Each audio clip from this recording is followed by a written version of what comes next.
आज हम आपको एक ऐसी संस्था के बारे में बताने जा रहे हैं जिस संस्था का नाम है प्रजापिता ब्रह्मा कुमारी ईश्वरीय विश्वविद्यालय। आपने बहुत सारी संस्थाओं के नाम सुने होंगे, बहुत सारे स्कूल कॉलेजेस के नाम, पाठशालाओं के नाम सुने होंगे, लेकिन इस तरह नाम नहीं सुना होगा। यहाँ जो नाम दिया है प्रजापिता ब्रह्मा कुमारी ईश्वरीय विश्वविद्यालय, इसका अर्थ हम आपको बताने जा रहे हैं।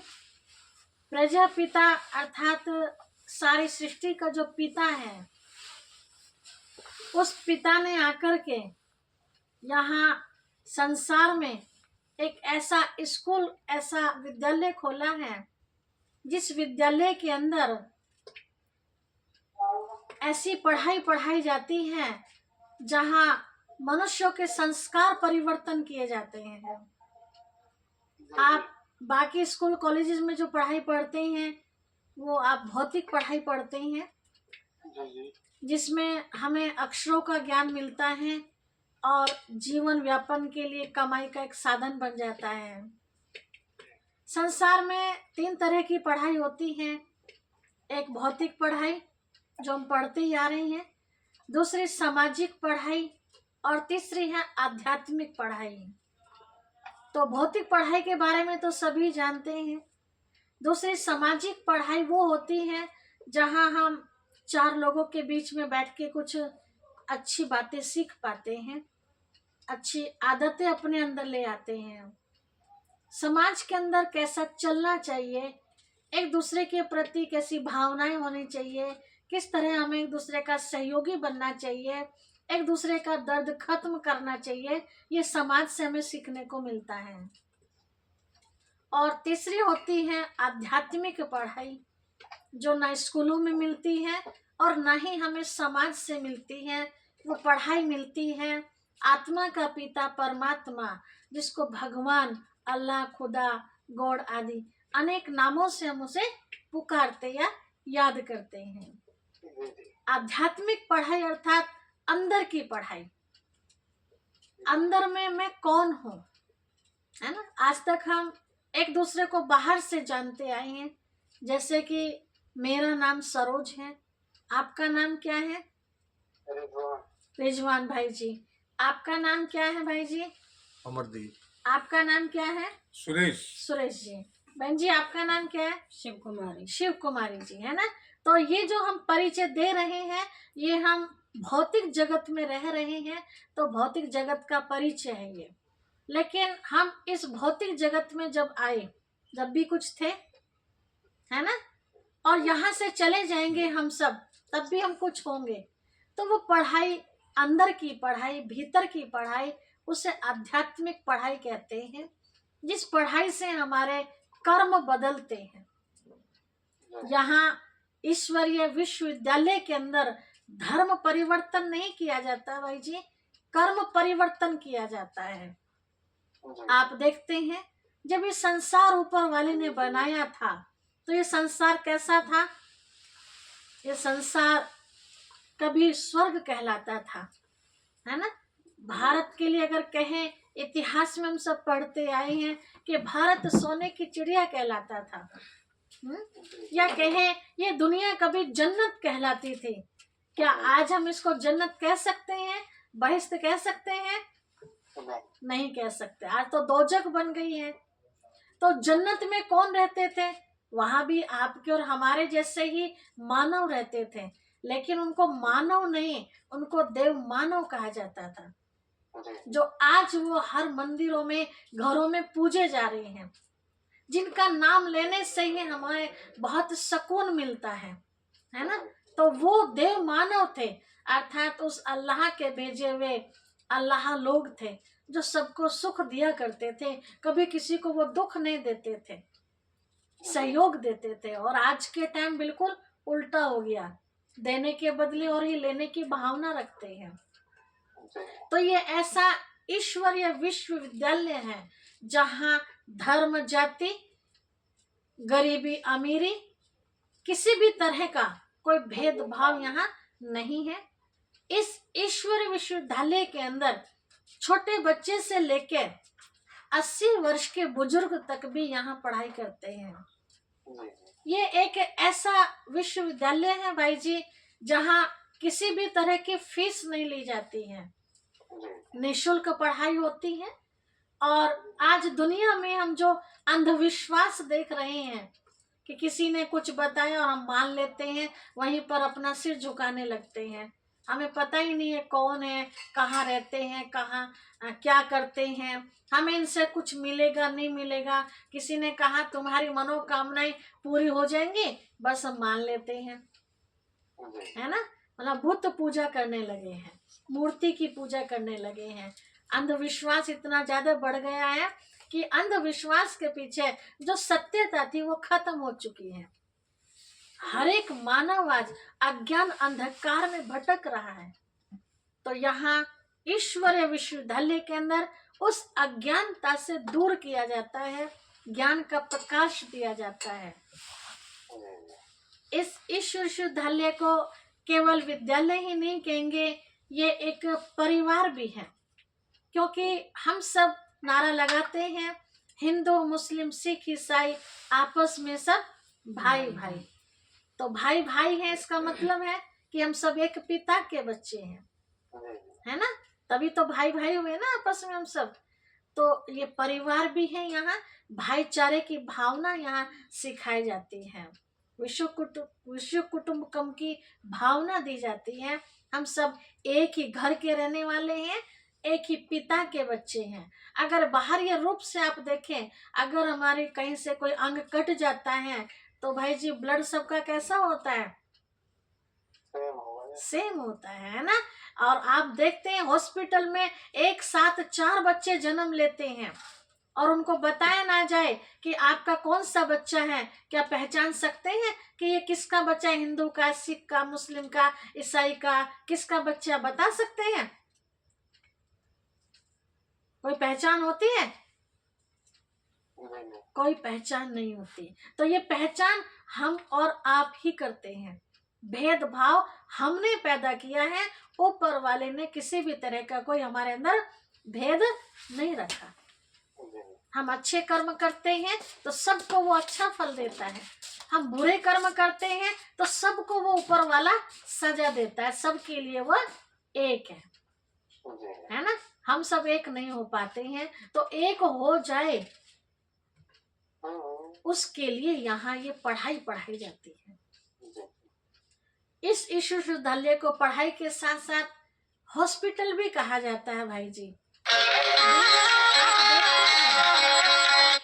शरीर के इलाज नाना प्रकार से चल रहे हैं, बहुत सारे इलाज हम घर में भी कर लेते हैं, है ना। जो हमारे किचन में सामान होते हैं, मसाले, उनसे हम बहुत सारी बीमारियां ठीक कर लेते हैं। तो तन के इलाज तो दुनिया में बहुत है, क्या कहीं मन का भी इलाज हो रहा है दुनिया में? मन का कोई इलाज नहीं। और इसीलिए आपने देखा होगा कि 75% जो बीमारियां हैं आज के टाइम मन के कारण है। छोटी छोटी सी बातें हमारे परिवारों में ऊपर नीचे हो जाती है और हम ऐसा तनाव में आ जाते हैं, जिससे हमारा ब्लड प्रेशर हाई या लो, उससे हार्ट पर प्रॉब्लम शुरू हो जाती है ना। ज्यादा सोचने वाले को बताते हैं शुगर भी हो जाता है, बहुत सारी बीमारियां, बुखार चढ़ जाता है लोगों को भय के कारण। अब क्या होगा, मेरे से गलती हो गई है, पता नहीं बड़े क्या करेंगे मेरे साथ। तो अनेक प्रकार की बीमारियां टेंशन के कारण होती हैं। तो ये मन का इलाज यहाँ ईश्वर विश्वविद्यालय के अंदर होता है, वो भी निःशुल्क होता है। ये ईश्वर विश्वविद्यालय सन 1937 से चलता आ रहा है भाई जी। इसकी स्थापना हैदराबाद सिंध कराची में हुई थी, जो बंटवारे में पाकिस्तान में चला गया हिस्सा, वो वहां से ये चालू हुआ था। चलते चलते 1937 से 1948 में ये भारत देश में माउंट आबू में आके रुका। वहां से चलते चलते आज इस ईश्वर विश्वविद्यालय की जो ब्रांचें हैं लगभग 145 देशों के अंदर है। और ये ईश्वर विश्वविद्यालय बहुत अच्छी तरह से समाज को सेवा दे रहा है। लगभग 22 विंग में इनकी सेवा चल रही है। 22 विंग्स में मतलब जैसे आपका कल्चरल विंग हो गया है, मेडिकल विंग हो गया है, ग्राम विकास हो गया है, चिल्ड्रन विंग हो गया है, इस तरह से, है ना, महिला विंग हो गया है। मतलब अलग अलग लोगों को उन्हीं की भाषा में उनको समझाया जाता है कि आप कैसे अपने आप को चरित्रवान बनाइए। हम देखते हैं समाज में भैया, पहले कहते थे कि स्वास्थ्य गया कुछ गया, है ना, पैसा गया कुछ गया, लेकिन चरित्र गया सब कुछ गया। और आज के टाइम क्या है, पैसा गया कुछ गया, स्वास्थ्य गया कुछ गया, और चरित्र गया कुछ नहीं गया, उल्टा हो गया है। तो वो चरित्रवान दुनिया जहां आप पहले जमाने में सुनते थे, आपकी एज कितनी भैया? 32। अच्छा, तो आपके शायद बचपन में आपको याद हो, पहले आपस में कितना प्यार हुआ करता था। गांव में कोई घटना घट जाए, हम इस कोने पे रह रहे हैं और गांव के पड़ले कोने पर कुछ घटना घट जाए तो पूरे गांव को पता चल जाता था और सब एकजुट हो जाते थे, है ना। और आज के टाइम पड़ोसी के मार पिटाई हो रही है, हमें कोई मतलब नहीं। कोई किसी के बीच में बढ़ना भी नहीं चाहता ना जी। तो कितना परिवर्तन हो गया, इसका मतलब जो हमारा अपनापन था ना, वो आज हमें दिखाई नहीं दे रहा है, वो खत्म हो गया है। तो वापस ऐसी दुनिया कैसे आए, उसके लिए ये ईश्वरीय विश्वविद्यालय में पढ़ाया जाता है जी। और जो भी प्रश्न है, यहाँ सत्संग की तरह सत्संग नहीं कराया जाता भाई जी। जैसे कहीं सत्संग में गए हम, है ना, मंदिर या मस्जिद कहीं भी, वहां जो सुना रहे हैं हाँ जी हाँ जी हाँ जी करते जा रहे हैं सतवचन महाराज, मन में कोई प्रश्न आ रहा है पूछ नहीं पा रहे हैं। लेकिन यहाँ जो आप पाठ सुनेंगे ना भैया, आपके मन में जो भी प्रश्न होंगे किसी भी तरह के, तो कोशिश रहेगी आपके हर प्रश्नों का उत्तर दिया जाए। कुछ प्रश्न ऐसे होंगे जो हम बहन आपके प्रश्नों का उत्तर नहीं दे पाएंगे, हमारे से बड़े बैठे हैं, वो आपको समझाने की कोशिश करेंगे। कुछ प्रश्न ऐसे होते हैं भैया जिनका जवाब किसी के पास नहीं होता, समय आने पर अपने आप हमें उन प्रश्नों का उत्तर मिल जाता है ना। तो यहाँ जो भी आप सुनेंगे बहुत ध्यान पूर्वक सुनेंगे, क्योंकि ये सत्संग नहीं है, ये पढ़ाई है। और पढ़ाई में आप देखते हैं जब स्कूल में जाते होंगे आप, है ना, अपने टाइम पर अगर टीचर ने कुछ उल्टा पढ़ाया और आपको पता है कि सही क्या है, तो टोकने के अधिकारी होते हैं ना, सर आप क्या समझा रही है ना, मैं आपको 2 और 2 6 समझाने लगूं तो आप मान लेंगे? नहीं मानेंगे ना। तो ऐसे यहाँ जो भी सुनाया जाएगा बहुत ध्यान पूर्वक सुनना है, और उसमें जो प्रश्न खड़े होंगे उनको आप नोट करेंगे। अगला जब पाठ होगा, अगले दिन पाठ होने से पहले आपके जो प्रश्न होंगे उन प्रश्नों का उत्तर दिया जाएगा। ठीक है भैया। तो अभी मैं आपको ये बताने जा रही थी कि 145 देशों में इसकी ब्रांचें चल रही है, और भारत में तो शायद ही कोई गांव ऐसा होगा जहां इसकी ब्रांच ना हो।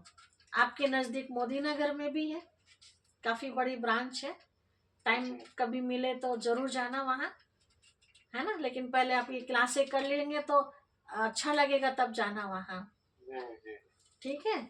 तो इस ईश्वर विश्वविद्यालय की खास बात ये है कि यहाँ जो भी सुनाया जाता है, यहाँ उस पिता परमात्मा जिसको हम खुदा कहते हैं, अल्लाह, अनेक नामों से हम याद करते हैं, उस पिता ने आकर के जो बच्चों को समझाया है वो चीज यहाँ बताई जाती है। अब कैसे आपको विश्वास आएगा, ये तो आपकी बुद्धि खुद निर्णय लेगी कि सामने जो बहन सुना रही है ये बात कहाँ तक सच है ना। देखिए भैया, ईश्वर ने, उस पिता ने हम सबको दो कान दिए हैं, है ना, कि अगर अपने समझ में आती है बात, अच्छी लगती है, तो उसको हम अंदर ग्रहण कर ले, और जो अपने काम की बात नहीं है उसको दूसरे कान से हम बाहर निकाल दे। और हर एक को हम सबको विवेक दिया, उस ऊपर वाले ने दिमाग दिया है सोचने समझने का, इसका हम फुल यूज करें। ऐसा नहीं कि जो भी हमने पढ़ा है उसको हम सत्य मान ले, क्योंकि जो भी हमारे वेद शास्त्र कुरान आदि जो भी है हमारे, वो सब लिखे हुए किसके हैं? क्या हम ये कहेंगे कि ऊपर वाले ने लिखे आके? नहीं, वो पैगंबरों ने लिखे हैं, है ना। तो ये जरूरी नहीं है कि जो पैगंबर ने लिखा है तो ऊपर वाले की बात उसको कैच हुई, तो जरूरी कि पूरी बात कैच करी हो, कुछ अपनी भी तो मिक्स हो सकती है ना उसमें। तो उन सब बातों को हमें ध्यान से सुनकर समझकर फिर हमें अपने अंदर उतारनी है ना। दो चीजें होती हैं भैया, एक सुनना होता है और दूसरा समझना होता है। जो बात को हम सुनते हैं ना, उस बात को हम कभी भी भूल सकते हैं, लेकिन जो बात हमने समझ ली है, समझी हुई बात कभी भूली नहीं जाती है। ध्यान रखना, जो चीज हमने समझ, स्कूल में जो हम सवाल समझ लेते हैं, उससे मिलते जुलते कितने सारे सवाल हमारे सामने आ जाए, हम पास हो जाते हैं। लेकिन जो केवल सुना है, रट्टा लगाया है, तो हम कहीं भी फेल हो जाते हैं। तो यहाँ केवल सुनना ही नहीं है, यहाँ आपको सारी बातों को समझना है, अनुभव करना है। जैसे आपने कभी अगर सफेद रसगुल्ला खाया ही नहीं, तो आप बता सकते हैं उसका टेस्ट कैसा होता है? सुन करके समझ लेंगे, है ना, कि हाँ जी मीठा होता है, लेकिन मीठे में भी तो वैरायटी स्वाद जी, जैसे मिठाई है उसमें तो सबका क्या तो मीठा होगा ना। हाँ मीठा, लेकिन उनमें वैरायटी स्वाद होते हैं ना भैया। होता तो मीठा ही है, लेकिन स्वाद में वैरायटी होता है। रसगुल्ले का स्वाद अलग होता है, भले मीठा है ना। रसमलाई का स्वाद अलग होता है, काले रसगुल्ले का अलग होता है ना। गाजर के हलवे का अलग होता है, सूजी के हलवे, है तो सारे ही मीठे, लेकिन टेस्ट सबका अलग अलग होता है। तो कहने का भाव हमारा ये है कि हम जो सुनते हैं उन बातों को प्रैक्टिकल में अनुभव भी करते जाएंगे। तो जब आप अनुभव कर लेंगे तो उस बात को फिर कभी आप भूल नहीं पाएंगे। यहाँ केवल थ्योरी नहीं, यहाँ प्रैक्टिकल भी कराया जाता है। उन स्कूल कॉलेजेस में हमें डिग्रियां मिलती हैं, कोई वकील बनता है, जज बनता है, इंस्पेक्टर बन जाता है, डॉक्टर बन जाता है ना। लेकिन यहाँ इस ईश्वर विश्वविद्यालय के अंदर मनुष्य से देवता बनाया जाता है। मनुष्य मतलब साधारण, देवता मतलब मनुष्य में जो उच्च मनुष्य होता है उसको देवता कहते हैं, है ना। जैसे श्री राम, श्री कृष्ण और हमारे जो और पैगंबर होके गए हैं, है ना, बहुत सारे, एक एक के नाम हम आपको गिनती नहीं कराएंगे, आप समझ सकते हैं। जितने जिन्होंने सुख दिया है, आज भी उन सबकी यादें हमें आती हैं। उन सबके जो चरित्र थे, उनके चरित्र हम दूसरों के सामने वर्णन करते हैं कि इस दुनिया में कभी ऐसे महान लोग भी थे, है ना। तो वापस वो महानता हमारे अंदर कैसे आए, उसके लिए ही ये पढ़ाई है। क्योंकि उस पिता परमात्मा ने जब इस धरती पर हम सबको भेजा था तो सब देव मानव थे। आज देव मानव तो छोड़ो, सच पूछो तो मानव भी नहीं रहे। तो तीसरे कौन होते हैं? फिर दानव होते हैं, है ना। दानव अर्थात दुख देने वाले। तो आज के समय आप संसार में देख रहे हैं, संख्या ज्यादा किसकी है? देव मानव तो दिखाई देते ही नहीं है, मानव कहीं कहीं दिखाई देते हैं। और 99% कौन है? दानव दिखाई दे रहे हैं, दूसरे का भी छीन करके खाने वाले, है ना। दूसरे का माल अपना कैसे हो जाए उसके षड्यंत्र रचने वाले, दूसरे की भावनाओं को न समझने वाले, जिन माता पिता ने हम सबको धरती पर उतारा, एक वो ऊपर वाला है ना, कहे कि वो ऊपर वाले की रूप है, दूसरे भगवान है वे धरती पर, है ना। उन माता पिता को ठुकराने वाले क्या क्या क्या दुनिया में अब चल रहा है, देख रहे हैं ना सब। हम उम्मीद करते हैं हमारे बच्चे बड़े हो जाएंगे, हमें सुख मिलेगा। उम्मीद केवल उम्मीद ही रह जाती है, प्रैक्टिकल कुछ और होता है। तो ये सब दुख की जो दुनिया में हम सब देख रहे हैं, ये सब कैसे खत्म हो और सुख की दुनिया आ जाए, उसके लिए यहाँ नित्य पढ़ाई पढ़ाई जाती है। तो वो पढ़ाई आपकी कल से चालू होगी, ठीक है भाई जी। कल से आपका पहला दिन होगा, जिसमें बताया जाएगा कि सचमुच आप कौन हैं। अभी जो आपने परिचय दिया, ये आपने अपने शरीर का परिचय दिया कि मेरा नाम क्या, बताएं, दोबारा बताएंगे जी। हेलो, हाँ जी, हाँ, क्या नाम बताया था भैया आपने? मेरा नाम रिजवान है। रिजवान भाई जी, ये आपने अपने जिस्म का नाम बताया। लाइन तो मैम और भी है। सामने बैठे हुए जो क्लास सुन रहे हैं जी, हाँ जी। तो ये आपने जिस्म का नाम बताया है, लेकिन जिस्म, ये तो वो नाम है जो हाँ हमारी पहचान है। हाँ जी, तो वास्तव में आप कौन हैं ये जानकारी आपको कल देंगे, ठीक भैया। ठीक, अच्छा, ओम शांति। फोटो वीडियो कह रही थी ना मैम। अस्सलाम वालेकुम। वालेकुम सलाम। जी, मैं नहीं कह रही थी कि चित्र भेज दोगे आप व्हाट्सएप हाँ पे? जी, हाँ, चित्र भेजूंगी मैं आपको जी जी जी। ओम शांति।